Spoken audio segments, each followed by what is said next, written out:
আসসালামু আলাইকুম। আপনারা সবাই কেমন আছেন? আমিও আল্লাহর রহমতে ভালো আছি।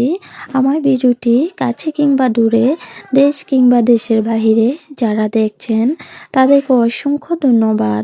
এদিকে পাতলা খিচুড়ি রান্না করছি। পাশের বাড়ি ভাবি এসে হাজির আমাদের জন্য মিষ্টি লাউ নিয়ে। তো এই যে মিষ্টি লাউটা পাতলা খিচুড়ির ভিতরে দিয়ে দিলাম। খেতেও ভালো লাগবে। আমার কাছে এমনিতে মিষ্টি লাউ খেতে খুবই পছন্দ করি। ভাজি বলেন, তরকারি বলেন, সব কিছু যেভাবেই রান্না করি না কেন। এদিকে মাকে বলতেছিলাম যে মা পাটিসাপটা পিঠা খাবো, আমাকে পিঠার গোলাটা করে দেন। তো আমি তো কিছুই পারি না, মার কাছ থেকে একটু একটু করে সব কিছু শিখে নিচ্ছি। এদিকে যে খিসাটা ঢিপ থেকে নামিয়ে রেখেছিলাম, একবার পিঠা বানিয়েছিল, একটু খিসা বেশি হয়েছে, তো এটা নামিয়ে এখন পিঠা বানিয়ে নিব। এদিকে কথা বলতে বলতে আমার তরকারিটাও হয়ে গিয়েছে। দেখেন কতটা লোভনীয় হয়েছে, খেতে কিন্তু ভীষণ মজা হয়েছে। পাতলা খিচুড়ি খাবো, একটু ঝোল যদি না রাখি তাহলে কি হয় বলেন।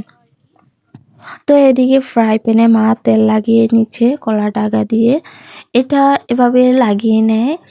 তো এই যে মা কিভাবে করছে আমি সব কিছু দেখছি। এই যে একটা চামচের সাহায্যে গোলাটা দিয়ে দিল ফ্রাই প্যানে। তো মা এদিকে বলতেছে যে দেখো কিভাবে বানাচ্ছি। এদিকে চামচ দিয়ে দিয়েছিল, তো চামচ দিয়ে দিতে পারছে না, তারপর হাত দিয়ে দিয়ে দিল। তো বলতেছে যে এখন পারবা? আমি বলতেছিলাম হ্যাঁ পারবো। এদিকে বাবা বলতেছে যে ছিটা পিঠা খাবে, তো ছিটা পিঠা বানিয়ে দিচ্ছি। তো কিভাবে বানায় তো আর আমার খেয়াল ছিল না, পরে মনে হলো যে না এভাবে বানায়। তো এই যে ঢাকনা দিয়ে ঢেকে সবগুলা পিঠা বানিয়ে নিলাম। মাশাআল্লাহ সবগুলা পিঠা খুব সুন্দর হয়েছে। এই যে সব পিঠা এটার ভিতরে নিয়েছি। 7টা পাটিসাপটা পিঠা হয়েছে আর কি। 5টা পিঠা আমাদের ঘরে রেখেছি। আর 6টা না, ভুল বলেছি, 7-8টা হবে। একটা মহিলাকে দিয়েছি, জান্নাতিকে দিয়েছি 2টা। তো আর এগুলো সবগুলো আমাদের ঘরে থাকবে। আর ছিটা পিঠাগুলো এখন দিয়ে দিব বাবাকে খাওয়ার জন্য মাংসের ঝোল দিয়ে। এদিকে দেখেন খিচুড়ির ভিতর ধনেপাতা দিলাম, দেশি ধনেপাতা আর ডালটা দিলে খেতে ভীষণ ভালো লাগে। তো বাবাকে বলেছিলাম ডালটা এনে দেওয়ার জন্য।